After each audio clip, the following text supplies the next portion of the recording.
Well, let's get back to work here. Our talk to kick off our panel discussion is Dr. Qi Chen, Associate Professor at University of Utah. And without further ado, Qi, I'll let you take over. Okay. Thank you, Scott. So, okay, I will just get started. So basically, first of all, I hope to thank Sammy and Kate for inviting me on this panel. So I think the primary purpose of this 10 minutes talk is to provide the primer for the following discussion, which is focusing on the method for quantifying and mapping tRNA modifications. We have already heard that there are several different technical streams ranging from mass spectrometry and sequencing, and also nanopore based technologies in yesterday and today. So, but also in addition to that, I hope to expand the topic a little bit. So, which is like Dr. Tao Pan has already mentioned, the modification patterns on tRNA not only impact on tRNA functionality, but also on the biogenesis of tRNA fragments, or we also call them tRNA-derived small RNAs. So they are all intricately connected. So basically, like I mentioned, so of course, tRNA modifications will impact tRNA functionality. Everyone's talking about that. But in addition to that, the tRNA modifications will also affect the fragmentation pattern, which is induced by different ribonucleases and their cleavage and their binding. So basically, if a modification is added, it will impact the cleavage efficiency and perhaps the site of the cleavage. So this is the biogenesis of tRNA fragments, also we call tRNA tsRNAs. So also we hope to say like the generation of tsRNAs or tRNA fragments is like a rebirth from tRNAs. Previously, like perhaps more than 10 years ago, most people believe these fragments are just random degradations. But right now, in the last decade, more attention has been drawn on this new molecule. Looks like they are not randomly generated; they are functional, and also they carry different types of modifications. This will impact their functionality as well. So basically, we can see from this review a few years ago that there are different modifications that can impact the cleavage pattern. Of course, this list is become longer and longer, and each year new modifications are found to impact the modification, the cleavage pattern, and thus the generation of tsRNAs. And also because of this, tsRNAs and the tRNAs carry modifications. So this has actually leads to another technical strain that how to efficiently detect these tRNAs and the tsRNA sequences, because many of them carry modifications that will block this reverse transcription. For example, this M3C, M1A, and M1G, and M22G, so among others. So, and also during the cleavage of the tRNA into tsRNAs, many of the enzymes will add different determinants like this 2,3 cyclic phosphate, which will not be easily ligated using the traditional small RNA sequencing protocol. So this has draws lots of attention in the past years, because this modification will generate substantial bias by detecting this tRNA and tsRNAs using traditional Illumina-based sequencing, for example.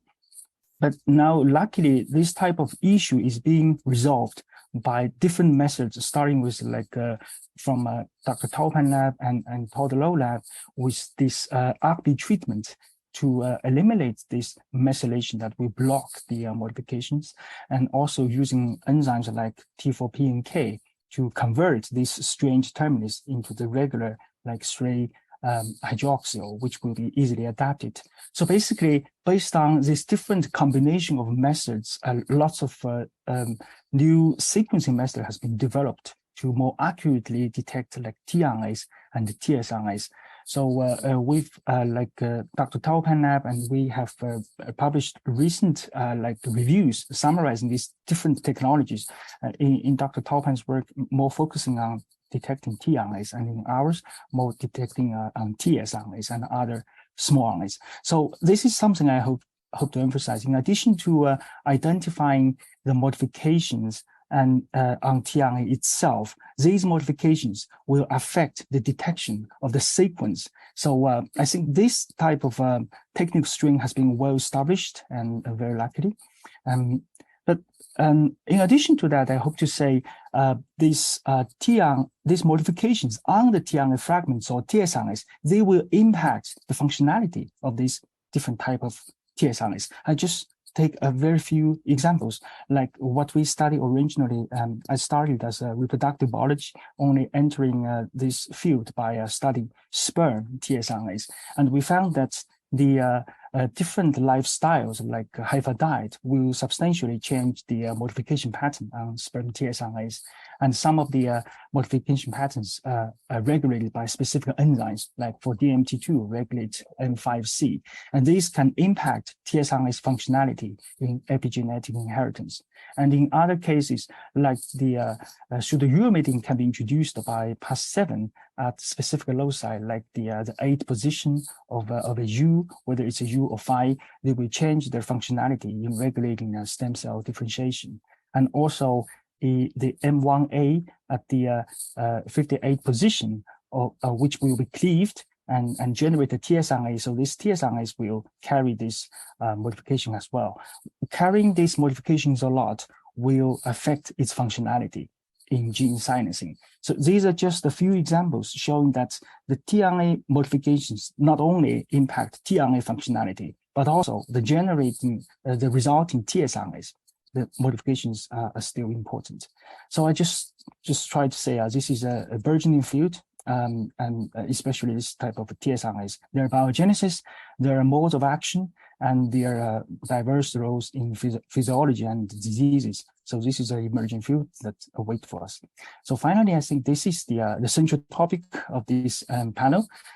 We will discuss the various technical branches or technical strains in quantifying and mapping perhaps more or not all, or if not all, just multiple tRNAs and tsRNA modifications. So I think the first very well-established method is based on sequencing cDNA, which is converted from the RNA through reverse transcription.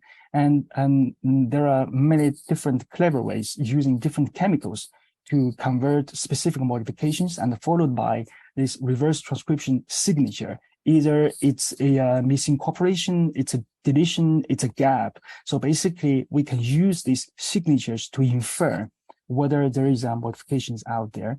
Usually, it's just one modification at a time, but sometimes it can be just use one methodology, like one treatment to detect multiple modifications, but not all of them. So this type of RT-based methodology has its intrinsic limitations in detecting all modifications. But of course, it's very useful when we have a specific modification to study, and it's being super widely used. And now, in addition to this relatively older technical strain, there are emerging new technical strains. The one of them, like already mentioned extensively in this panel, by using the next generation mass spectrometry-based methods. Previously, for many labs, including our lab, has been using this LC-MS method to quantify modifications by first digesting them into single nucleosides. That is very good for quantification, but we can imagine after fragmentation, these modifications have lost their position. So, but like mentioned by Peter Dedden lab, and they have been using these enzymes to digest them into smaller fragments. And in combination with this well-established mass database, just parallel for proteomics, we can infer not only the identification of these modifications, but also their position. So when we have a very well-established database. And also there is a new technical strain, like mentioned by Dr. Shennong Zhang. So like using this mass ladder, which is introduced by formic acid. So once this ladder is formed, we can just infer these modifications just one by one along this ladder. So this one looks to me is also a very interesting and promising one, since it can generate this de novo sequencing by just following this mass ladder. But of course, it leads to be a scale up and increasing output. And finally, although it's not mentioned in today's discussion, so it's been introduced yesterday, especially by EVA Group, and just direct application by using nanopore-based sequencing for detecting tRNAs. And actually, even for nanopore, there are two technical strains. The one is by just digesting the nucleotide into single monophosphate nucleoside, just introduced by Shuo Huang's lab. So this is just similar to this LC-MS methodology for quantification, but not for mapping. But when we use nanopore to sequence the tRNA, so in theory, we can directly sequence and mapping all modifications with sequences. But right now, it looks like it's still, there are hurdles out there, especially because some of the modifications will not only affect the signal of this modified site, but also the nearby signal. So this is a fundamental issue that still waits to be resolved, perhaps using more advanced like machine learning algorithms. So basically, I will try to end here. So open this for panel discussion, especially based on these different technical strains. Thank you. What a wonderful primer. Thank you so much. I think this allows us to open the discussion. I think in the spirit of yesterday's first panel discussion of how does a young scientist, a trainee, approach the problem of trying to gain sequence information about their tRNAs of interest in their cell line of interest or their tissue of interest. How do you begin to think about which path to take? And I think we should just take open mic from whoever's interested in tackling those types of initial entry point questions. It just strikes me as it all depends on what question is being asked by that young scientist. Is this a population question? Is there a specific modification that they're going after? If it's one or two specific modifications, any of a number of different approaches like mass spec will work fairly straightforward. If you know the organism's composition and conserved locations, nanopore works well. It is entirely question dependent and also budget dependent in terms of what you can afford. Let's get into that in just a second. Tao, you have something to say here. So I think it depends on how fast you want the result, and as Peter said, yes, what questions you want to answer. In principle, sequencing is easier because you don't have to collaborate with mass spec lab. So if you just want to do it, just get your own results, I would certainly say start with sequencing. Mass spec will provide additional information on some real, depending on what exactly you're going after. So I would say for the first round of results, I would suggest sequencing. So you go to your institution sequencing center and say, let's work, or do you go to a company? If you're a graduate student, come on, these days, build your own library or do your own analysis. I mean, should be a requirement of our graduate students now. Biomedical sciences doing nucleic acids, right? Yeah. So yeah, I think this depends on who is the young scientist, how motivated the person is, and how fast do they want to be to get the data. There was some discussion about thermal stabilized reverse transcriptases for those sequencing initiatives. Can we comment on that, or can anyone comment on that aspect of the problem? So you mean the different usage of this RT enzyme, right? Right. So let's say you're making your library and you're deciding which RT to use. Is there a source is there a publication that lists out what RT has what advantages? Yeah. Actually, perhaps Tao, you want to chime up first? I want to say, number one, that whatever the RT BNC RT you have must be commercialized. If it's not, you're not going to ship 1,000 samples to 1,000 labs. It's not going to happen. So number one is not necessarily I have the best RT, but please commercialize that base RT so that other people can use it. This is why we sort of dig into superscript 4 or something like that. That is sort of commercially, you can just buy them, right, from Thermo Fisher and so on. So I think this is not just a research question, it's more about accessibility. Right. Yeah. Reproducibility and accessibility is key. Yeah, but of course there are new labs generating new RT enzymes that some of them like super long, like the recent Marathon RT, so which generate the RT-RNA sequencing. So there are advances always, but like Tao mentioned, it's important to use some commercialized ones. You need to navigate the IP space and all that. This is not a trivial thing for a science lab to solve. Yeah, so I guess that would be a panelist suggestion right now is there a go-to commercial product that you would start with? And I heard you say superscript 4 from NEB. Thermo Fisher, I think. Oh, whoever. Thermo Fisher. Yeah, okay. Anyway, that's what we use now.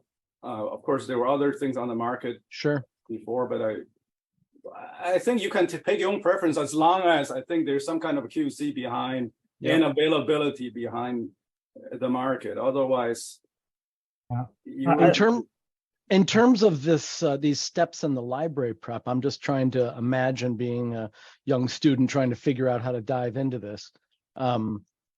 We talked about, or you talked about, sample preparation being paramount, and then there's got to be a manipulation step if you're doing sequencing by synthesis or the hydrolysis. Can we talk about which library prep approach you want to take for first by sequencing by synthesis and then by mass spec? It strikes me, having gone through the endeavor of developing a next-gen sequencing-based technology, that there's so much art in each of these techniques that require so much background controls, properly designed controls, good quality control. It's daunting, I think, for a new student. It becomes a year-long effort just to master that technology and get results that are precise and accurate. Is there a key element of cell lysis or cell preparation that people need to take into account? Like, I don't know, lifting cells off of adherent substrates or scraping them off, or do you use solution suspension cells? Is there nuance there? Okay, I know about nuances of clinical samples. Man, there you don't want to get there. Yeah. You don't want to go in. But laboratory samples, I think to me, that's relatively straightforward, right? You have some typical Trizol or something, or Mirana or some standards. Just get the cells collected as fast as you can, and Trizol is okay. No other special considerations like the duration of time thawing your cells, etc. So in fact, for when we do charging measurements, Trizol by itself is pH 5, so you automatically keeps amino acids. So that's a nice feature. And that gets exactly to the question of what is the question you're asking when you're coming in. You can't do acid pH when you're charging. There are all these acid-sensitive modifications. If you're doing M1A, it gets converted. So each question you ask has got one or more technologies that will work, and then learning that.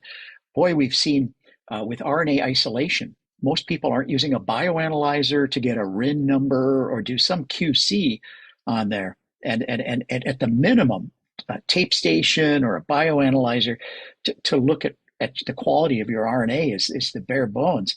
We've done some studies now with Alzheimer's in, donor brain samples, if you can call it that. It's total junk.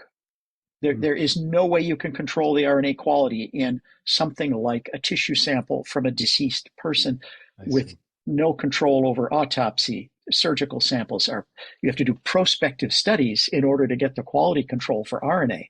So I'm highly dubious of anything that comes out of humans unless there's a real QC effort to preserve the quality of the non-coding and coding RNAs. From cells in the lab, sure. There we can apply a little bit of good practice to get good, clean, high quality RNA. So in terms of, go ahead, I'm sorry. It's okay. I just want to add that I completely agree with Pete that you got to preserve your sample very careful. Certainly should be as careful as you can, like put them in RNA later or something like that. Make them preservable right away. I mean, not just think every sample someone gave it to you is going to be great. A lot of, some QC needs to go in. We have a question to the panel from Yuri Motorin. How deep sequencing data and also MS results on tRNA modifications can be shared with the community? Currently, Modomics cannot follow, and tRNA is not updated. Are there alternatives except just publications and geo? That is above my pay grade question. So if anybody would like to jump on that. Yeah, I Thank think you, Yuri. every paper that has been published, there should be a depository in either GEO. For example, in our PandoraSeq data, so all the data has been deposited, so anyone can check the data. So I think perhaps Yuri is some centralized database. Yeah. I'm not sure. Yeah, but for that might need some as new work. sequencing techniques come out. I think that's a really good idea to do that. I don't know what the challenges are associated with that, but maybe Tao, you do. This is basically, I think, it's a database problem, right? You don't want to say, oh, go analyze the sequence data again so that to dig out information you want. No, you want a centralized database like Modomics, which is very, very wonderful. I mean, love that database. But for sequencing data that get deposited for RNA modifications like M6, such database exists. However, most databases do not get maintained and updated. Why? Because nobody pays for them. Yeah, this was one of his comments, was the tRNA database, which I have used, is not regularly updated or even updated. Yeah, because no one pays to maintain it, right? Janusz. This was one of the issues that was raised at the NIH workshop, was that NIH has to start providing money for the ongoing sustainability of a lot of these databases. You can't just pay for one publication, let it stand, and then run away. So we need a sustainable, searchable database. When you deposit stuff in all these public databases and you do a Google search, it's hidden. It's not open and searchable. So you have to know what database to go into to find your specific studies. So it's a mess. It's an informatics mess that there's a call for some bright young informatician, computational scientists to really figure out an AI solution.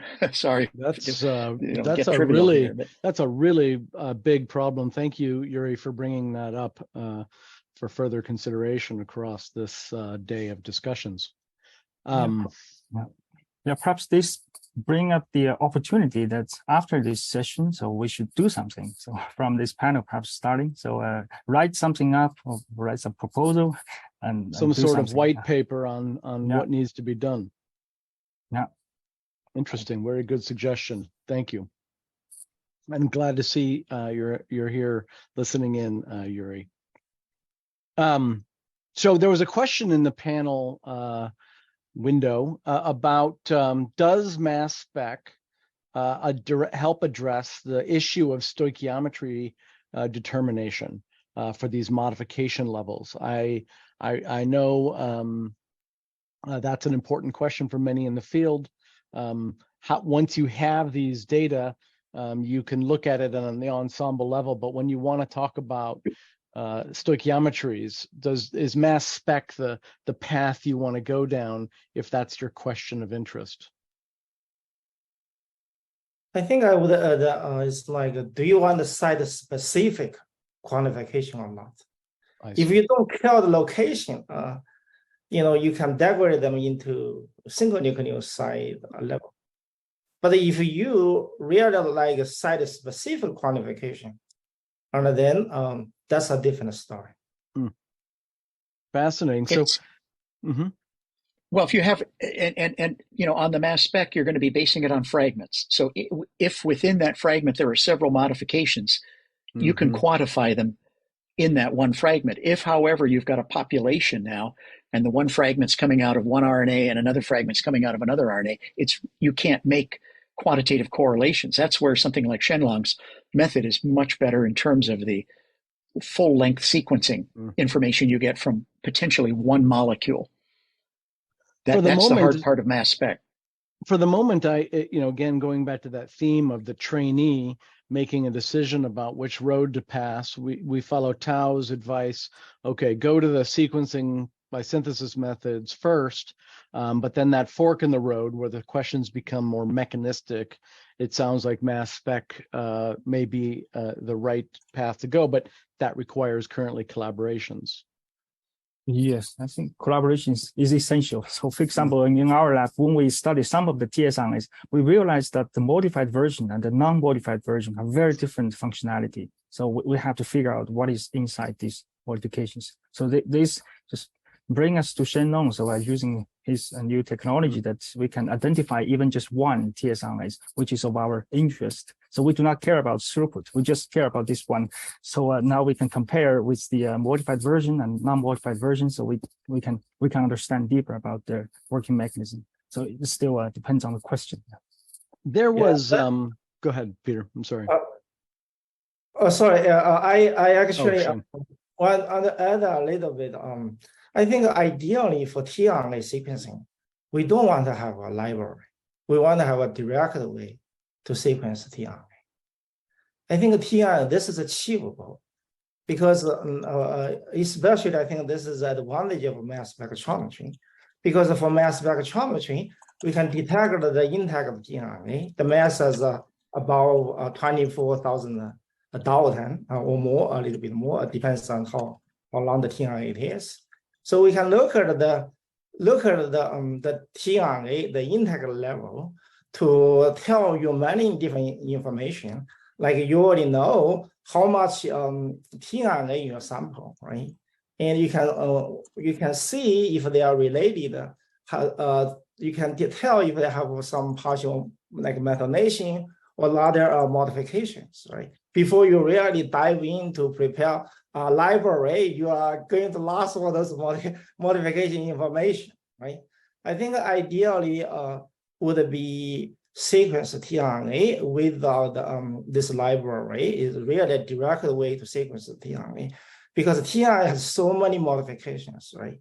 And we need a method that can preserve all those modifications, not really destroy all those modifications. And I think mass spectrometry, I think, has an advantage over a lot of methods. Of course, a lot of methods can, like NGS methods, they can do, they can help, right? But if you want to look at the modification comprehensively, right? And again, this back to, I agree with you guys said, if depends on what kind of question you're asking. If you're only looking at one modifications, you probably don't care that much.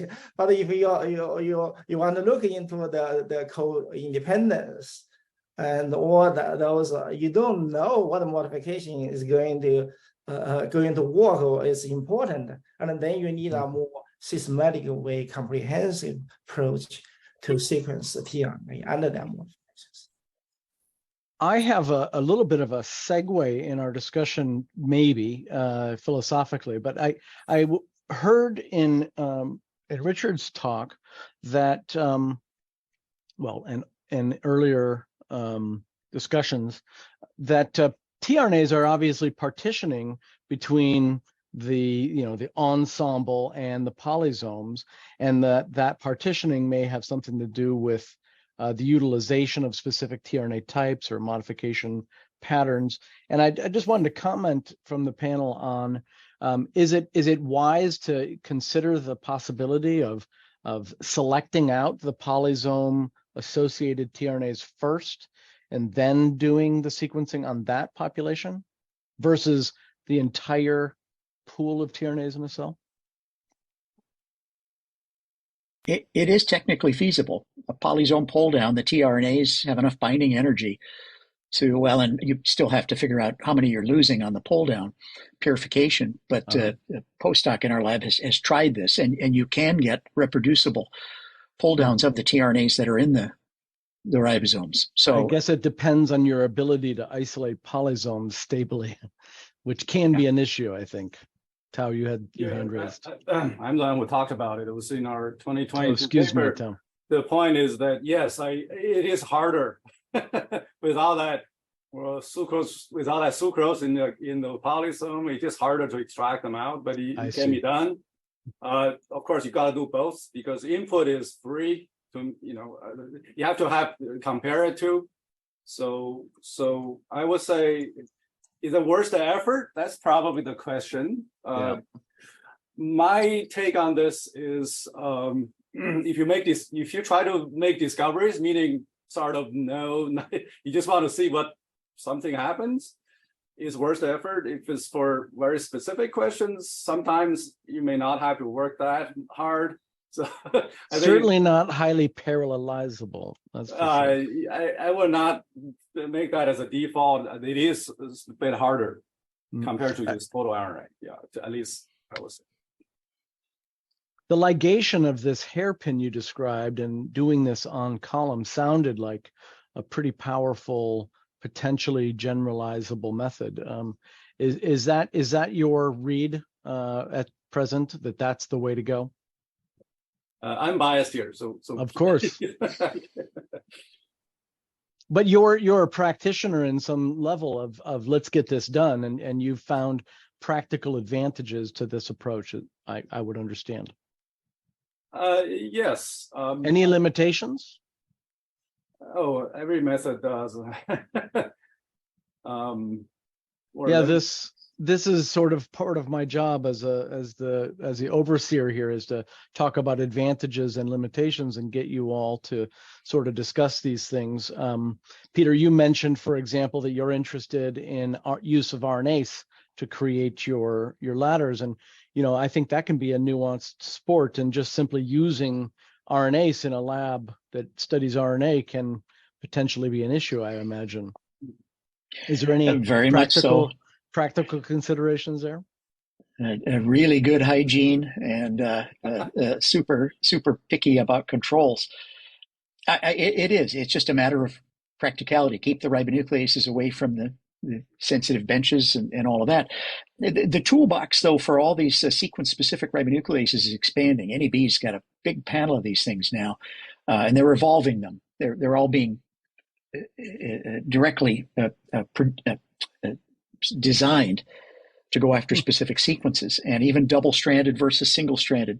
So that toolbox is expanding. But, to the point of going top-down or de novo and improving those technologies, there's two different approaches. I kind of wanted to get back to that one question. If a young person comes up and says, what should I do? My first inclination is to say, look, this is the age of team science and interdisciplinary stuff. Go find a collaborator, unless you really want to devote a year of your grad life to learning a technology that you can take with you to your job, fine. But if you just have a question, go find Tao or Shenlong or Richard or any of us to see if you can find a collaborator on that.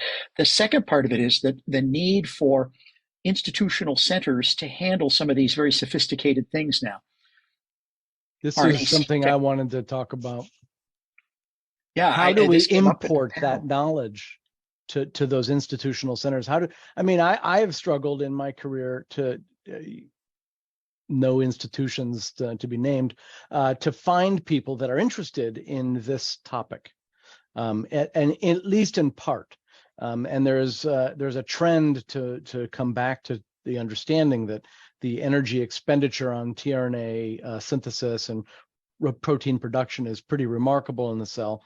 And I think people are now, as all your talks indicate, turning back to this fundamental understanding of this is a really important aspect of cellular physiology, but the institutions are slow, relatively slow to pick it up. And so we need methods to get them primed for how to get into this. And I think this could be something else we discuss, as how to give a white paper to these institutional centers on what the approaches are. Any suggestions on how to do that would be great. The right size for the right people. So that's important. NIH. Oh, go ahead, Tao. Sorry. Oh, I just want to say, make it easy. So for instance, you could be I won't say my job to somehow, if I think people should do MSR-Seq, I would need to make it as easy as I can, I guess, for other people, not just people in my lab, right? So that's one aspect. So I think other two developers have some obligation to make it simpler. The two is, of course, more resource from funding places. Now that's a different question. NIH has calls for proposals for centers, resource centers. And we've looked into this, and it's going to take somebody who's altruistic and ready to devote a whole lot of time. Yeah. But NIGMS has these calls for centers to set up specialized technologies. And they'll give you several $1 million to put in the equipment, hire the technologist, and then you just take samples from all people shipping things to you. And this is at cost. This is not a company for a profit motive. But it's a Herculean lift to do these with the NIH requirements of all the marketing you have to do, all the industrial quality control metrics you have to apply so that people believe the numbers they're getting from your resource center.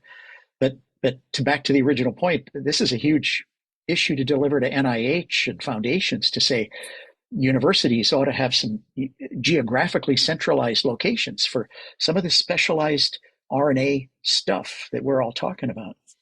Well, I think that your talks collectively today make a very good case that these are disease-associated, impactful aspects of cellular physiology, and I think that the momentum, your momentum, and others in the field is really leading us to this point where we're going to need to get institutional support or NIH support for this, and as Yuri mentioned, some real efforts to get a database going that can really consolidate these information for mass consumption. Really important problems, and I appreciate everything each of you is doing to push those frontiers and excite your trainees to take on these challenges. Much needed. Tao? Can I just add quickly? I think he's referring to P41 mechanism or something like that, the center. Generally, that requires a energetic associate professor who wants to get a promotion to organize it. This is the young people's leadership thing. It's true. I think that needs to be emphasized, that that the younger cohort is really in charge of our future collectively, and we have to somehow make sure that we remind them all the time how important their value and their energies are.